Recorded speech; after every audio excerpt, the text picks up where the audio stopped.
নমস্কাৰ বন্ধু বান্ধৱীসকল, পুনৰ আৰু এটা নতুন ভিডিঅ'লৈ আপোনালোকৰ মাজলৈ আহিছোঁ। HCIT DLEDৰ PNT টেষ্টৰ কুৱেশ্যন পেপাৰত আহি থকা বিভিন্ন ধৰণৰ কুৱেশ্যন লৈ আপোনালোকৰ মাজলৈ আৰু এটা নতুন ভিডিঅ'লৈ উপস্থাপন কৰিব বিচাৰিছোঁ। যে ইয়াত মই কেইটামান গুৰুত্বপূৰ্ণ কুৱেশ্যন লৈছোঁ, MCQ টাইপৰ কুৱেশ্যন। ইয়াৰ পৰা অহাৰ খুবেই সম্ভাৱনা আছে। যে প্ৰথম কুৱেশ্যনটো আছে, ঋগ্বেদৰ তলৰ কোনটো নদীৰ নাম উল্লেখ কৰা নাই? যে প্ৰথম কুৱেশ্যনটো ইয়াত চাৰিটা অপশ্যন দিয়া আছে, পেনিয়াৰ, সিদ্ধু, সৰস্বতী আৰু যমুনা। যে শুদ্ধটো হৈছে পেনিয়াৰ।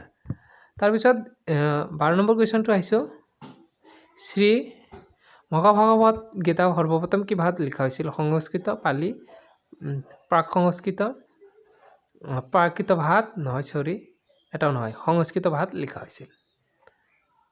তাৰপিছৰ কুৱেশ্যন এনচাৰটোলৈ আহিছোঁ, ভাৰত চৰকাৰে তলৰ কোনটো নদীক ৰাষ্ট্ৰীয় নদী হিচাপে ঘোষণা কৰিছে? গংগা, যমুনা, কাবেৰী, ওপৰ এটাও নহয়। শুদ্ধটো হৈছে কাবেৰী, নহয় গংগা। তাৰপিছত আহিছে আৰু এটা কুৱেশ্যন, ঋগ্বেদৰ সময়ছোৱাত কোনজন ভগৱানক মুখ্য স্থান দিয়া হৈছিল? ইন্দ্ৰ, অগ্নি, বৃহস্পতি, বিষ্ণু। ইন্দ্ৰক ঋগ্বেদৰ সময়ছোৱাত ভগৱানৰ মুখ্য স্থান দিয়া হৈছিল। তাৰপিছৰ কুৱেশ্যনটোলৈ আহিছোঁ, প্ৰথম সংস্কৃত ব্যাকৰণ ৰচনা কৰা পাণিনিয়ে কিমান সময়ছোৱাত ভাগ কৰিছিল? 6 পৰা 5 সপ্তাহী, 2 সপ্তাহী, তৃতীয় সপ্তাহী, 5 পৰা 6 সপ্তাহী, 6 পৰা 5 সপ্তাহী। শুদ্ধটো হৈছে 1 নম্বৰ।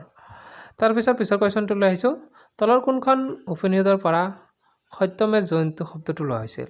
মুণ্ডাক উপনিষদ, ব্ৰহ্ম উপনিষদ, মুদ্ৰখোলা উপনিষদ, ওপৰ এটাও নহয়। যে শুদ্ধটো হৈছে মুণ্ডাক উপনিষদ। তাৰপিছৰ কুৱেশ্যনটোলৈ আহিছোঁ, গায়ত্ৰী মন্ত্ৰ কোনে ৰচনা কৰিছিল?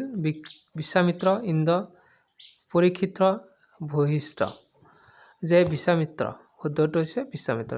ন্যায়সূত্ৰৰ ৰচক কোন? গৌতম, কানাড। তাৰপিছত আছে কপিল, ওপৰৰ এটাও নহয়। শুদ্ধটো হৈছে গৌতম। আৰু 19 নম্বৰ কুৱেশ্যনটো হৈছে, যোৱা ক্লাছত মই আৰ্যৰ ওপৰত অলপ কিছুমান ডিছকাছ কৰিছিলোঁ। যে আৰ্য শব্দৰ অৰ্থ কি? আৰ্য শব্দৰ অৰ্থ ইয়াত 4টা অপশ্যন দিছে, উপমান বিশিষ্ট, কৃষক, ব্ৰহ্মচাৰী, চিকাৰী। উপমান বিশিষ্ট। তাৰপিছত 20 নম্বৰটো হৈছে, উপনিষদ কিহৰ লগত জড়িত? দৰ্শন শাস্ত্ৰ, আইন, যোগ আৰু ধৰ্ম। উপনিষদ দৰ্শন শাস্ত্ৰৰ লগত জড়িত।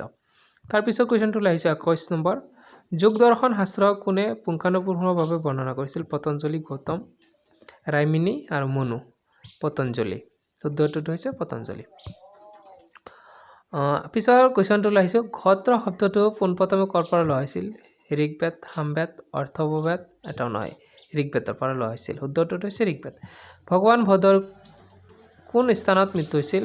কুশিনগৰ, বৈদ্যগয়া, ৰাজগীৰ, সৰনাথ। শুদ্ধটো হৈছে কুশিনগৰ। তাৰপিছত 24 নম্বৰ কুৱেশ্যনটোলৈ আহিছোঁ, বৌদ্ধসকলৰ আটাইতকৈ পবিত্ৰ গ্ৰন্থখনৰ নাম কি আছিল? ইয়াত 4টা অপশ্যন দিয়া আছে, ত্ৰিপিটক হ'ল শুদ্ধ উত্তৰ। এইটো আপোনালোকে জানে। তাৰপিছত আছে 25 নম্বৰ, যে নালন্দা বিশ্ববিদ্যালয় কোনখন ৰাজ্যত অৱস্থিত? বিহাৰ, বংগল, উত্তৰ প্ৰদেশ, উৰিষ্যা। নালন্দা বিশ্ববিদ্যালয়খন বিহাৰত অৱস্থিত। তাৰপিছত কুৱেশ্যনটোলৈ আহিছোঁ, বৌদ্ধ চৰিত্ৰখন কোনে ৰচনা কৰিছিল? অশ্বঘোষ, নাগাৰ্জুন, নাগসেনা, বাসুমিত্ৰ। অশ্বঘোষে ৰচনা কৰিছিল।